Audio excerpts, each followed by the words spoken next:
नमस्कार। मैं विधानसभा क्षेत्र पिलाने वालों को मैंने कई बातें बताई हैं। एक कल परसों मैंने कहा था कि ये जो राजस्थान में जो इलेक्शन हो रहा है ना, ये 2023 वाला, ये इलेक्शन मैंने कहा था कि ये इन बिटवीन पीएम और सीएम हो रहा है। पर वैसे देखा जाए तो ये पीएम और मुद्दों के बीच हो रहा है। पीएम प्रधानमंत्री मोदी और मोदी और मुद्दों के बीच में ये इलेक्शन हो रहा है। अब आप देखो, मोदी और मुद्दे, वो मोदी और मुद्दों के बीच में इलेक्शन हो गए। मतलब सब समझ में आ रहा है मुद्दे क्या क्या हैं। बेरोजगारी है, गरीबी है, मंदी है, इन्होंने नोटबंदी की, उससे कारण क्या हाल हुआ, और ये क्या क्या नहीं किए इन लोगों ने। सब कुछ गरीबी कर दी।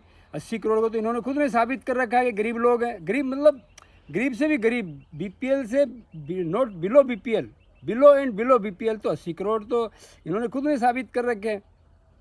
5-5 किलो दे रहे हैं। सिलेंडर का देख लो क्या क्या हाल कर रखा है। ये जब सब नाचते थे वो कहाँ है? वो सब सर पे लेके घूमते थे सिलेंडर जो ओढ़ते हैं, वो कहाँ है अभी? तो ये इलेक्शन मोदी और मुद्दों के बीच में होगा।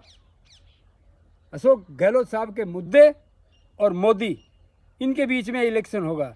अब देखो क्या हाल होता है। ये तो 24 तक भी चलेगा ये मुद्दे। बहुत भयंकर मामला होने वाला है इनका। इसलिए आपको मैं हाथ जोड़ के कह रहा हूँ, पूरा माहौल बहुत बदल गया है राजस्थान में। अच्छा माहौल बदल गया है इनके खिलाफ में। अब ये क्या क्या इनमें नाटक हो रहे हैं। एमपीज़ को ये जब टिकटें दे रहे हैं तो उसका क्या हाल है फिर? देखो आप, ये जीत नहीं पाएंगे अब के।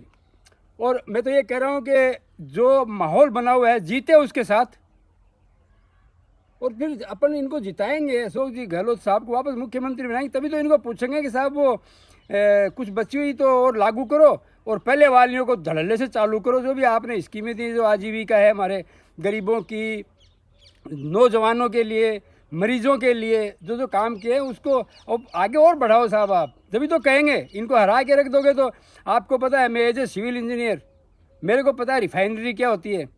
आप लोगों को पता है रिफाइनरी क्या होती है? मैं बताता हूँ। हम लोग डामर करते थे। डामर, हम गुजरात में 2 रिफाइनरी हैं, 2 रिफाइनरी है। वहाँ पर पैसा गवर्नमेंट के पास है, उछल उछल के आता है, यूं यूं कूद कूद के आता है गवर्नमेंट के पास पैसा। गवर्नमेंट उस पैसे को लगा सकती है। यहाँ अशोक गहलोत साहब ने बाड़मेर में रिफाइनरी का काम शुरू किया। जैसे ही बीजेपी की, आरएसएस वालों की गवर्नमेंट आई, उसका भट्ठा बिठा दिया, ऐसी तैसी कर दी उसकी। अगर वो रिफाइनरी बन जाती है बाड़मेर वाली, तो मैं बता रहा हूँ आपको, उसमें ग्रीस उसमें बनता है, डामर उसमें बनती है, पेट्रोल डीजल बनता है। उस रिफाइनरी में क्या क्या नहीं बनता है, रॉ मटेरियल से, क्रूड ऑयल से, सब कुछ बनता है उसमें। तो वो ऐसी चीज़ें बंद कर देंगे। इसलिए इनको रिपीट करो। मैं आपको हाथ जोड़ के मेरी विनती है, रिपीट करो साहब एक बार इनको आप। धन्यवाद।